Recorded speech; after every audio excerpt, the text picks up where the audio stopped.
presence, it's another day. Billions will kneel and pray.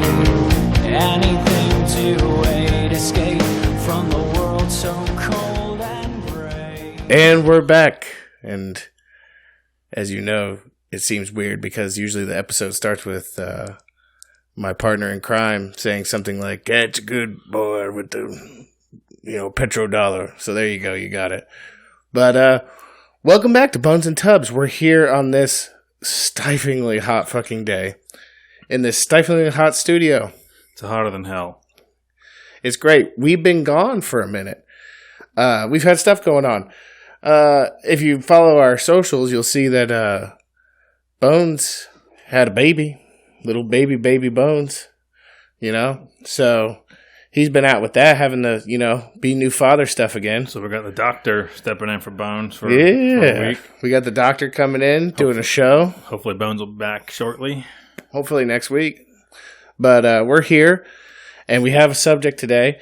But before we get started on that, I guess we could get the housework out of the way. Hey, you know what would be great? A fucking air conditioning. You know how we could get an air conditioning? From listeners like you, contributing to our Patreon page and giving us money so we can buy an air conditioning for our studio, because it's goddamn hot in here. I'm sweating as we speak while smoking a giant cigar that the doctor provided for me. It's delicious. The cigar is delicious. Makes me not care about this stifling heat as much.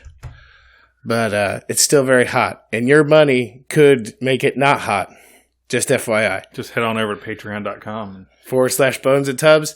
And don't start with $1. All it takes is $1 to join the nation. You start getting shit. Bumper stickers and t-shirts and whatnot. You start getting shit. Bones and Tubs gets an air conditioner. Mm-hmm. Well, live happily ever after.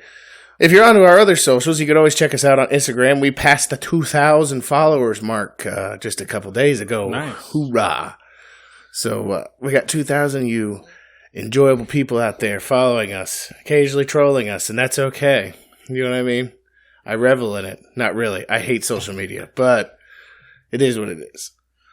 But anyways, other than that, you can go check us out on Facebook or anything like that. And just remember, if you leave a review, email it to us at bonesandtubs@gmail.com, and you're probably going to get some free shit. Not going to lie. It's probably going to happen. So there is that. Anything going on in the current events here recently that you can think of? Nothing in particular. When's the last time you guys did an episode? It's been 2 weeks. So there's been 2 weeks of news cycles that have gone by without even a word from us. So yesterday, a matter of fact, was it yesterday? A day before. Are you talking about the first sitting U.S. president in history to step foot in North Korea? Yeah. Yes, that happened Sunday. Kind of a big deal. That's a way big deal. And the thing is you know what kills me? You know what fucking kills me? Is here's the thing. I've always said this. I'm not Trump trained. I'm not a Trump guy, right? But goddamn it. Give credit where credit's due. Yeah, exactly, man. Fuck, I know you hate the dude. Yeah. I know you hate him. Fucking Kim Jong-un is a dictator. North Korea has been controlled by dictators for decades. We haven't had a president. To put this in the context, technically the war never ended. Yeah, technically we're still at war. Yeah. And for us to have a representative from our country go over there and break bread with our perceived enemy. Right. It's a step in the right direction. Let me try to break this down for you. So not even 10 months into Obama's presidency, he received the Nobel Peace Prize.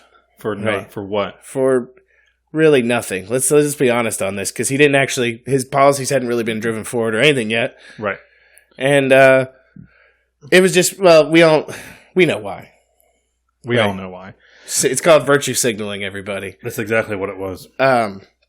But here you have a sitting U.S. president crossing the DMZ, and they call it a fucking PR campaign. Yeah. Oh yeah, that's how they spin it. But then again, they said he wasn't making any steps in the right directions, and all it was a PR campaign for his re-election. Well, speaking of re-election, did you happen to watch any of that show? Yeah, the fucking Better than Ringling Brothers, as far as I'm concerned. I watched some of it. I watched mostly sound bites of it. I couldn't watch the whole damn thing. Yeah. I watched mostly sound bites. I watched the Mark Dice episode one morning where he covered it. Yeah, I bet he did a good job covering it. It was hilarious because he showed a clip of Pedo O'Rourke because that's probably what he is. Robert. He's a weird bastard. He did, he did a sound clip of Robert O'Rourke speaking in Spanish, answering a question, right? Yeah. And then he pans over to, who's that guy they're calling Spartan? The black dude. Cory Booker. Yeah, Cory Booker. Because he says he like said once that he was Spartacus or whatever. Yeah. Like, fuck you. So they pan over to him. He pans over to him and he's like, look at the look on Cory Booker's face. I hope he's thinking the same thing I'm thinking, like, aren't we in America? Yeah. And then he starts speaking in Spanish also. And he's like, no. He's just thinking, look, Beto stole my thunder. He got the virtue signal before me. He got the pander before I did, damn it. He got the pander to the Latino vote before I did. God damn it. That's all he was mad about. It's all he was mad about. But he went ahead and spoke Spanish anyway, as if, he's trying to get elected by the Latino population. And what the fucking crazy part is like, you watch this shit and you're like you realize like most of those people up there, they're up there and they are the product of Bernie Sanders and his platforms. Every single one of them. Like, he's got to be a little pissed because they kind of like they just keep running with his theme, right? Like all of them, just over and over and over again, and they keep saying that one word that I don't think free they know. shit. They don't know the meaning of the word free or understand the context of it. But like say for example, I think some insightful stuff from that was they said that the only candidate up there who wasn't for free college was Pete Buttigieg, the only candidate who still has student debt, right? Because maybe he has an insight and understanding like doing quote unquote free college isn't going to be free for shit. And the government's involvement in college has only raised the price of it. Right. The only one I feel like that had a message that was any different than anybody else was Tulsi Gabbard. Tulsi Gabbard is, I'm sorry, like I'm not a Democrat. I'm not a Republican either. But Tulsi Gabbard, as far as the Democrats are concerned, she's my girl. Now, when it comes to like all the Bernie Sanders pandering free shit, she's still not on board with that. But she's more centrist than Bernie. But the whole like anti-war, anti-imperialist shit. She wants to get rid of that and get rid of the military-industrial complex. Yeah, I'm on board with that. That's like some sort of like when it comes to that shit, and that's the reason I'm cool with her. Is she is blowing a dog whistle that like no one else is going like to. People aren't talking. Well, like not only that, like she talks shit about the Saudis, right? Which is we'll talk about the Saudis here in a bit because that's part of today's topic. But she talks shit about the Saudis. Nobody else will touch that subject. Right. And she's like, fuck them. They fund terrorism. And she served in the U.S. military, too. So she knows a little bit something about that. She's a major in the National Guard. Yeah. Fucking A. Yeah. So I like her on that aspect.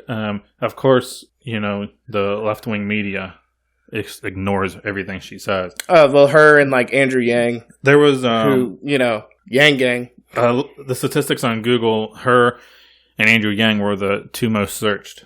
I saw that. They were on separate nights, so Tulsi Gabbard was the most searched on the night that she did hers. Yeah. And Andrew Yang, I believe they were on separate nights. I want to say they were, yeah.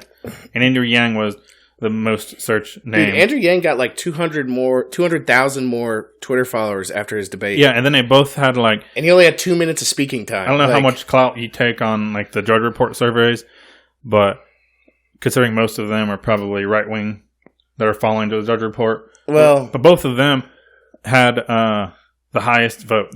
They claimed, they asked, like, who do you think won? Yeah. And it was Tulsi Gabbard on her night and Andrew Yang on his night. I tell you. But the mainstream leftist media just act like they don't even know. Yeah, I tell you what their narrative is. The big thing that came out for them out of that whole debate thing was Kamala Harris, poo-pooing Joe Biden for his record when it comes to... virtue signaling. Well, but here's the fucked up part Ultimately. is if Joe had been on his game, which a lot of people are saying that's the only reason he fucked up that Slow bad, Joe. was because he didn't think she was going to do something like that to him, so he didn't really like prepare himself for it. But listen, as far as I'm concerned, when it comes to like incarcerating black men, there is no one on that stage more responsible for that than Kamala Harris. Yeah. Just anybody out there, just Google her when she was a DA. and Google the shit involved with that. She's a horrible fucking person. And if you don't like police, she's a fucking cop. I'm sorry. That's all there is to it. I posted on somebody's Instagram about that because they were praising her. I'm like, fuck her. She's a fucking cop. These are the same people who bastardize police on a regular basis, and then they support police whenever it comes to them virtue signaling, essentially. It's a clown show. Oh, definitely a clown show. Yeah. But I saw a clip of Andrew Yang speaking. They asked a question. It was like an open-ended question, so like anybody can answer the question. Yeah. And like his fucking mic was shut off. He's trying to talk, and his mic was shut off, and they let some other bitch like speak. It reminds me of them, what they used to do to Ron Paul back in the day. Yeah. Not that I'm a big fan of him, but at least he has a different message instead of the same status quo. Exactly. But and the other message I get from the left-wing media or just the mainstream media, not even the left-wing, mainstream media that came out of those debates is there was two things. There was the Kamala Harris-Joe Biden thing. That's what they want us to see. And then the other one was who won the debates. And they keep saying Trump over and over again because these cocksuckers are a god. I mean, at least they're willing to admit they're fucking clown shoes. These motherfuckers are a joke. Oh, for sure. Like, they're going to fucking completely and utterly fucking cannibalize each other for the next fucking few months and give Trump everything he fucking needs to use against them. Every single thing. I had some article earlier, I can't find it, that somebody sent me. It was an article that CNN posted, believe it or not, that states that it's got 10 reasons why Donald Trump will win re-election. They all make sense. I mean, here's the thing. I'll send it to you. Saying, post it on the old Instagram. Saying some extreme scandal, which let's remind ourselves here, this is a man who literally a month before the election, a hot mic soundbite was put out in the media about him talking about how he loved to grab women's pussies. Like, for more or less any other politician, that would have been straight up fucking death. But somehow, like, his followers did not give a fuck about it. No, they don't care. So, that being said, a scandal might not do that much. The only other thing I can think of is if the economy tanks.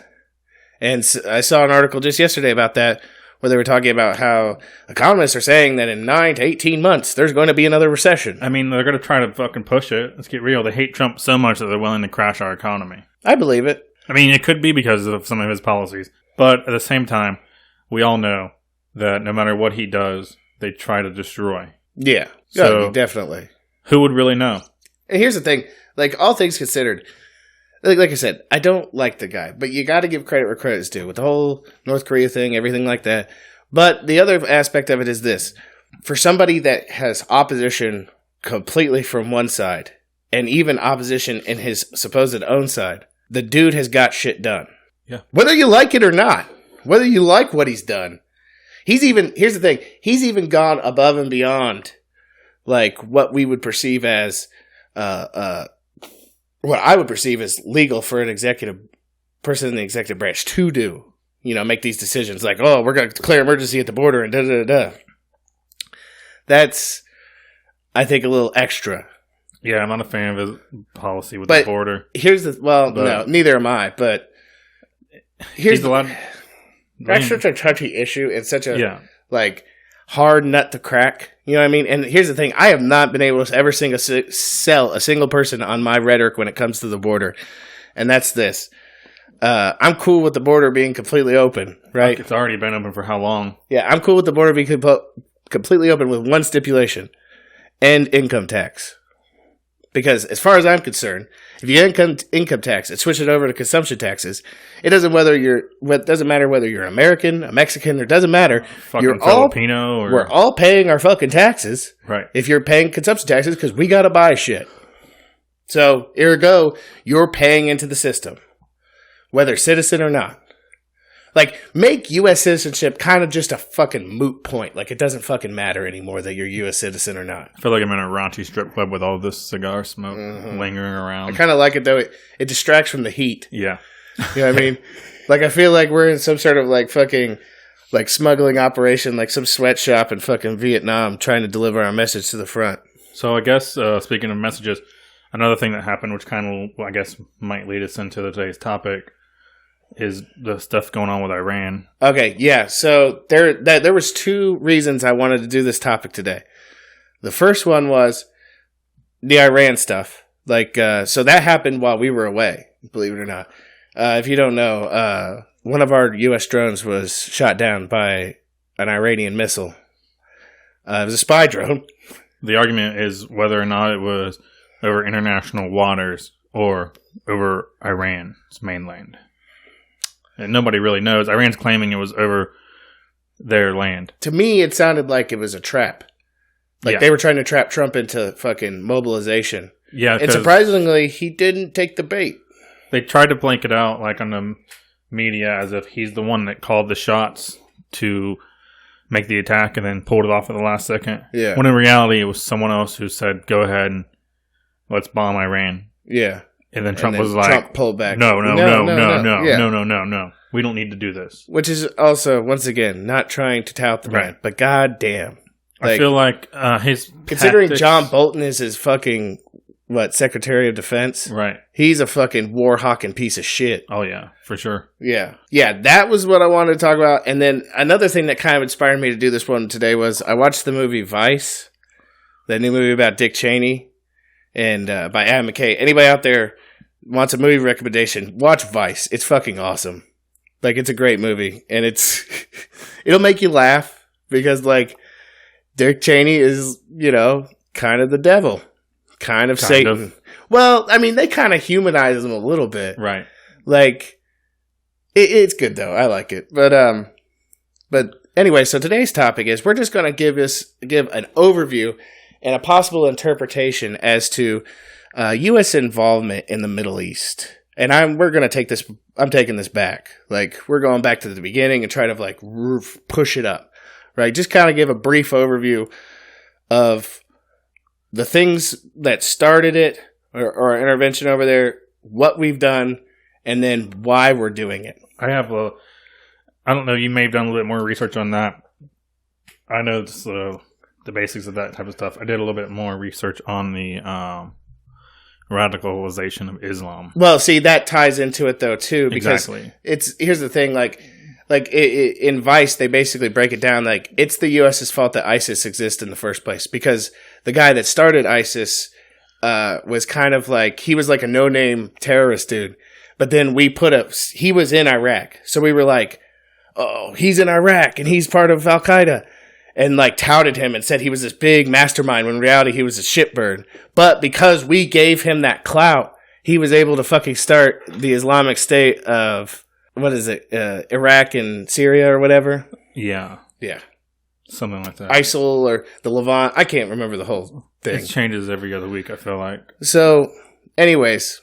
But, yeah. We're going to talk about the radicalization of terrorism and all that shit. Because I feel like that's the other side of the coin, where I did a lot of stuff involving why the U.S. was there. And terrorism is a product of that involvement. You know what I mean? Mm-hmm. So, anyways...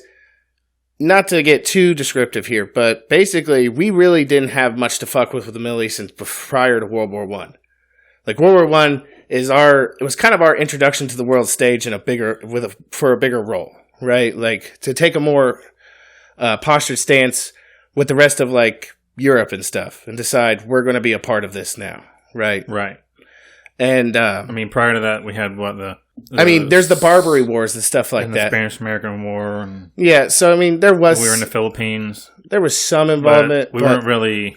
I feel like we had begun to pull back a little bit from that. We weren't completely tethered yet. And I think another reason why we really didn't have that much involvement is because up until a certain point, petroleum was not a concern of ours. So before World War I, and then World War I comes, the British and French basically destroy the Ottoman Empire during World War I.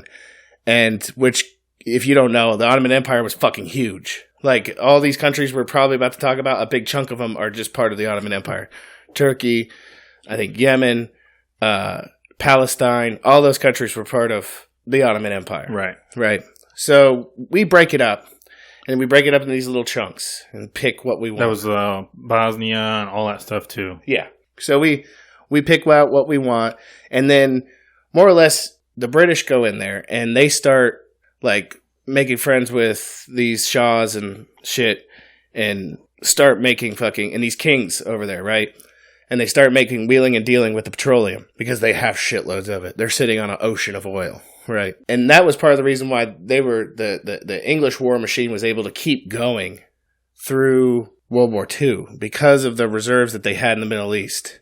Because even the Germans were trying to get to oil fields that were kind of, it's like it's in that zone like Kazakhstan and stuff like that, where it's like south of Russia, but it's kind of the Middle East where they had oil fields and whatnot. Right. Fast forward, we start getting a little bit of involvement after World War I, but we're not like militarily involved. We're not invested like that. It's more or less just like getting invested in oil, right? And then World War II happens. And it shakes the fucking balance because we're over there now, and now we need a share of the oil. So I'm going to quote FDR here. He apparently said during a meeting, like where they were deciding how they were going to split this shit up. And this is in reference, he's talking to England and Europe. He's saying, Persian oil is yours. We share the oil of Iraq and Kuwait. As for Saudi Arabia oil, it's ours. So that's how they decided to draw the lines back then. So fast forward a couple years after World War II's over, and I think one of the biggest catalysts for a lot of this shit begins in 1947. And we've covered this before on the show. We're talking about the establishment of the State of Israel. I think that's where a lot of our involvement comes from in the first place. That's where a lot of discontent comes from in the Middle East as well. Well, yeah, I mean... They took their land from them. them. Well, that's the thing. We've talked about this on the show before, and we kind of permanently came out on the side of, like, the Palestinians were there first. It's technically their country. And if Jews wanted to live there, Jews could live there. But it was their country before it was... I mean, they hadn't been there in centuries. Think about it like this, though. You know? Yeah, and think about it like this. Imagine, if you will, like, our border just completely gets overrun. Mexicans and El Salvadorians and all that stuff just flood up. And they start mounting up in New Mexico and Arizona and shit like that. And they say, you know what? We're our own fucking country now. Because there's enough of us here to say that we're our own fucking country. Tell me that won't create conflict. You already know it will. Exactly. So just to give anybody perspective, it was super pro-Israel. Like, you know, chill a little bit. It's complicated. So that's, as far as I'm concerned, that's kind of where it starts. People after World War II begin to understand that the Middle East was one of the most important regions. I think I can't even say his name. Noam Chomsky. There we go. Noam Chomsky said, the most strategically important area of the world is the Middle East, and one of the greatest material prizes in world history. If that begins to put it in perspective as to why we continue to have conflict there. So we start having a bigger role in the Middle East after World War II, and England is more or less like, they're kind of pressing their thumb against Iran. Like, they did all their own little shit in Iran. And we've even actually talked about some stuff involved with Iran on the show before in our CIA episode.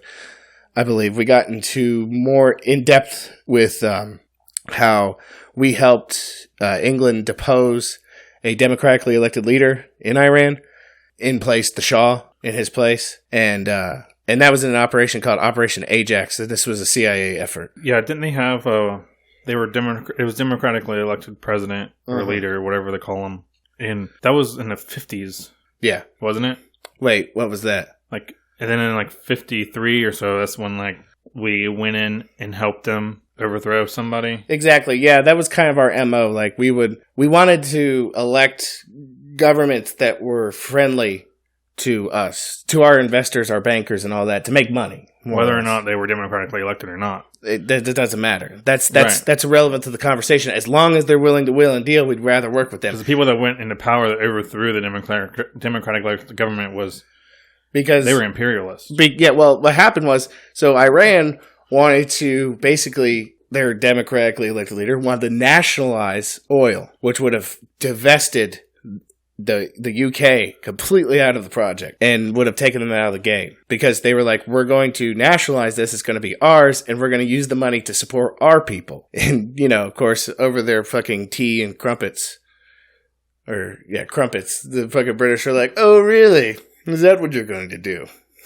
Okay, we'll talk about it. And basically for, 25 years, fucking the Shah ran things and fucking terrorized the citizens and treated them like shit. Even at the beginning of that reign, like, the Iran people were still pretty westernized. I mean, here's the thing. Until the 70s. Yeah, I'm not saying what they have now is necessarily better because it's like a religious caliphate, and I'm not about that life. So they kind of replaced, but here's the thing though. It's their fault. It's our fault. It's England's fault. It's our fault that Iran's like this now because if we would have overthrown their democratically elected government in the first place, who knows where they'd be? They probably wouldn't be where they're at right now with an Ayatollah and all that dumb shit. Right. You know, we wouldn't have any of this probably. They'd probably still be one of the most they were one of the most Western countries in the Middle East back then. This article that I read, it's called Islam in the West, Testing the Class of Civilizations. So they speak about how Iran, not necessarily just Iran, but Iran is a big part of this thesis that this guy wrote. They talk about how Iran was pretty Western. A lot of the Middle Eastern countries were pretty Westernized. Secular.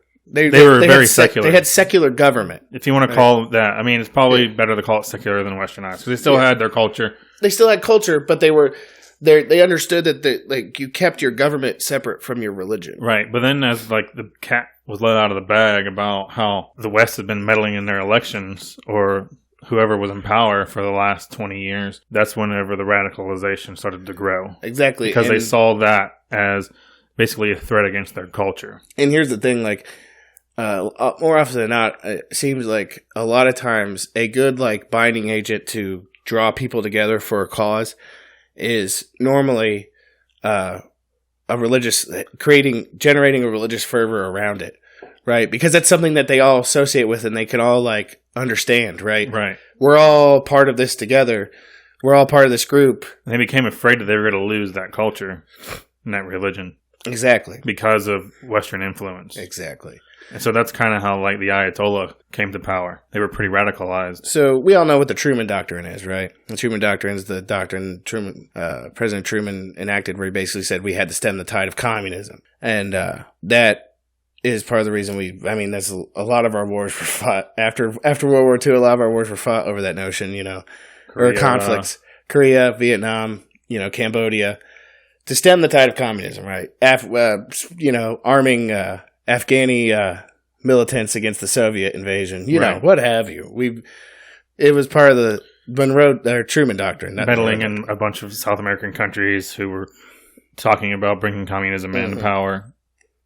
Or having people like Pinochet throw people off helicopters and right. So basically, and I just wanted to touch on it, there's something called the Eisenhower Doctrine, which is just an expansion of the Truman Doctrine, where it essentially gave the president the latitude to intervene militarily in the Middle East without having to resort to Congress. So it was a unilateral action, basically adding them to the pile of the parts of the world that now were under our protection to stop and stem the tide of communism. Tired of this shit. If it's good, listen, man. Here's the thing. I'm not a communist, but if it's gonna happen in a country, it's gonna fucking happen. You think about this. Karl Marx said that the shit was supposed to happen organically. It was gonna happen on its own because he thought the workers were gonna be fuck this shit and rise up, right? So if it's gonna happen, let it happen. You know what I mean? Yeah, let them eat themselves. Exactly. And then let that shit fall because that's what's gonna happen. Let it do what it does, and then eventually the people will realize that it's a bullshit system, and they're going to come out of it organically, just like they went into it organically. But take us into the present day here. I would say we would have to stem off right before 9/11. 9/11, because there is documents, apparently Freedom of Information documents that were released, where there were documents requested by Cheney's office, and one of those documents was a map of Iraq and its oil fields. Why would you need that prior to 2000? Because you think about it, Saddam Hussein, though a dictator, did run a secular government, and not a single suicide bombing had happened the entire time he ruled that country. Just to give you an understanding of where how south things have gone. He ruled with an iron fist. Yeah, he was a dick. You got to have that in some places, though. Some people need it. If that's what they want, once again, this goes back to the communist argument. If that's what they want, because the people rule, If they really didn't want them that bad, they would just overthrow them. Well, think about it. I mean, this radicalization of Islam, like, there have been radical Islamists for as long as fucking time can remember. But here's the thing. When you have someone like Saddam, who's an asshole, he keeps those motherfuckers from rising up and taking power. Yeah. Because he stomps them down whenever they try to rise up. Because he don't want that shit. Here's the thing, though. Like, where do we draw the line at what's being radicalized when, like, outsiders are coming to your lands, taking your resources, and giving you nothing in return for it? Like, is it no longer radical? Like, is it radical at that point? Like, would we be radical if we started, like, if a foreign government came here and started fucking with our resources? You'd be a terrorist. That's what I'm saying. Right.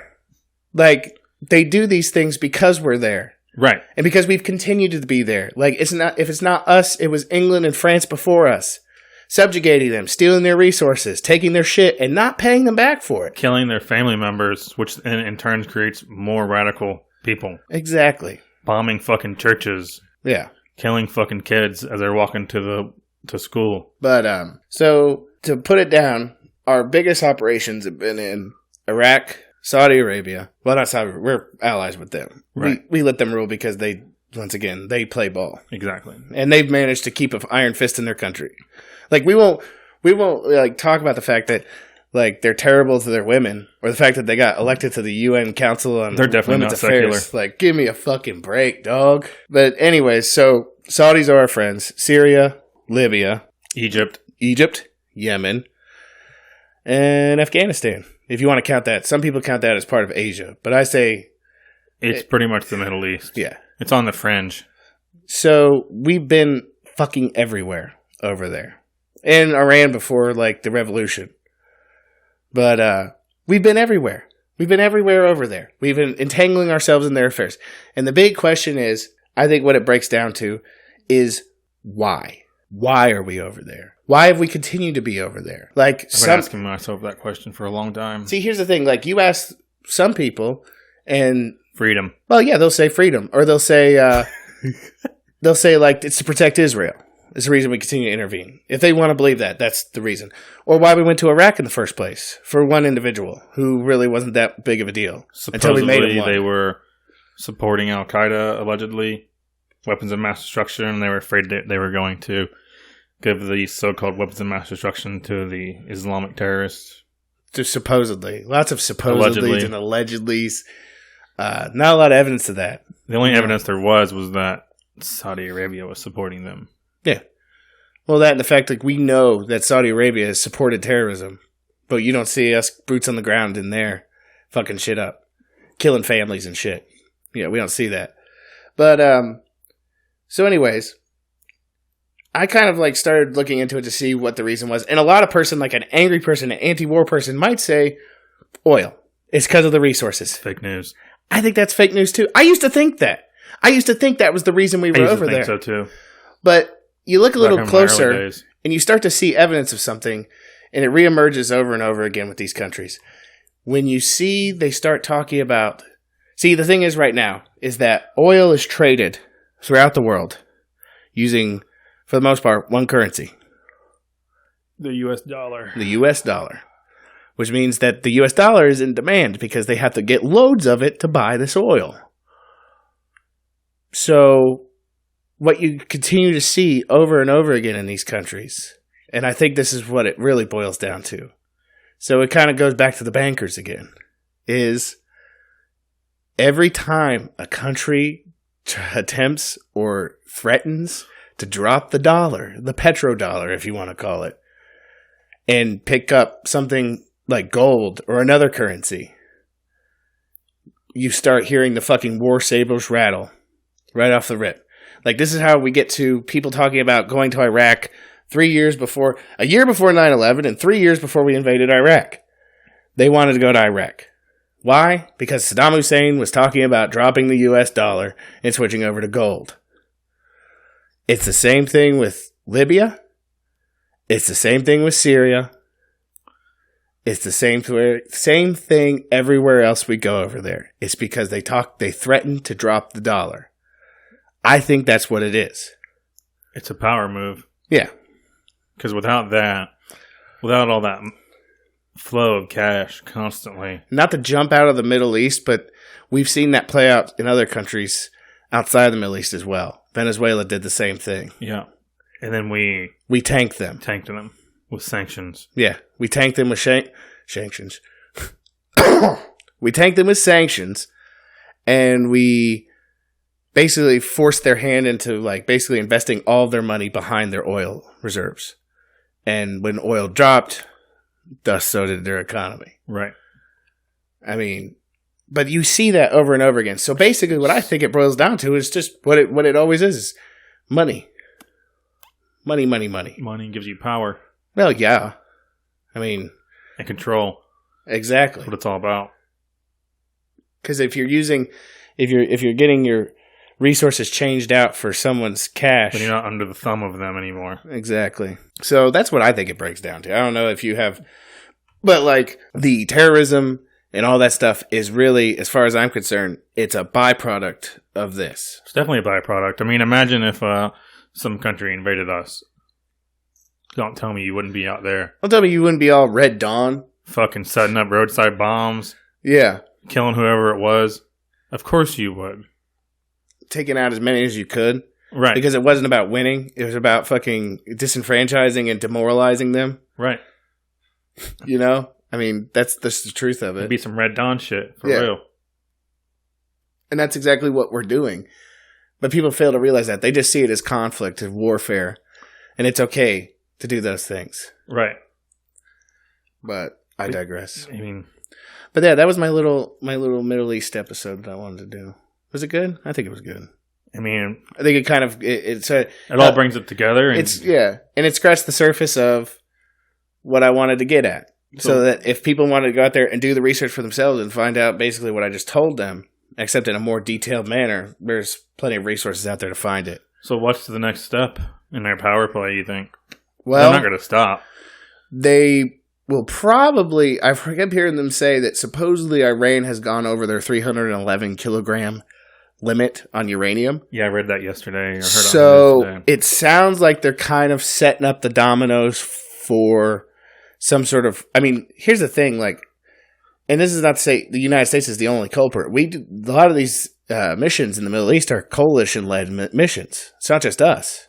Multiple countries getting swept up in it. But I think, if anything, well, it would just be one of the things they were setting up to be used, right? Oh, they got more uranium than they said they were going to make. Get them. You know what I mean? Sanction. They'll probably start. It's going to be. They keep fear-mongering with the nuclear weapon thing. It's gonna. You know, like, it's kind of like, I understand why Iran wants nuclear weapons. Like, look at fucking North Korea. Like, we'll throttle them with sanctions and stuff like that. North Korea has nuclear weapons, and we haven't been there. Yeah. And then people are talking about how the fact that Donald Trump's now had 2 meetings with Kim Jong-un, and no denuclearization's been done yet. I get it. I understand why. As soon as they're denuclearized, they're fucked. Yeah, and that's the thing. Like, why not? If we got them, why not them? Well, they say that these people are irresponsible, and then they'll set one off.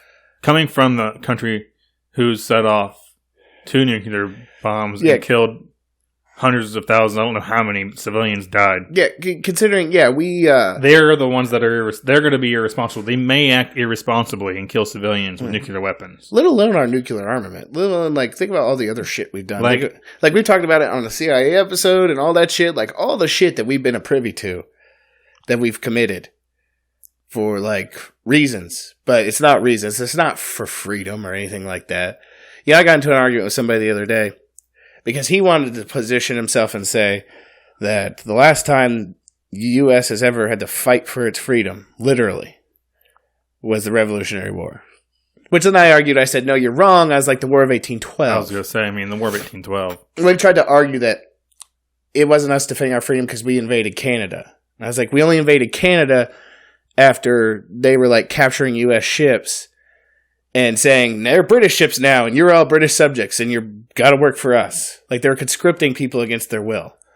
And we told them to knock the shit out. And then the war started.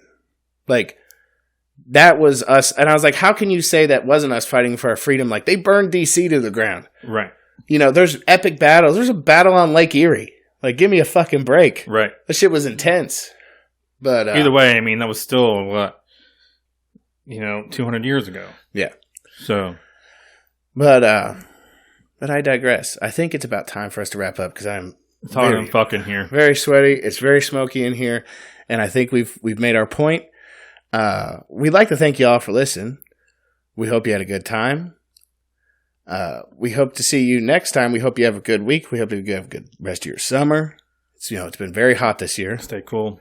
Yeah, stay cool. Drink lots of water. I heard this is the last heat wave for a while, so keep your fingers crossed. Yeah, and happy preemptive 4th of July. Yeah. To all you out there. Just remember that we celebrate 4th of July to commemorate the day that we would we blow off fireworks and skyrockets and stuff like that to represent when we used to blast people in the face with muskets and cannon fire of those who would take our rights away from us. Just remember that. I want you to remember that. Go out and be proactive. Yeah. But, all right, well, we'll talk to you next time. We hope you had a good time. Hopefully Bones will be back next week, and we'll be able to get back with you. We'll see you then. See ya.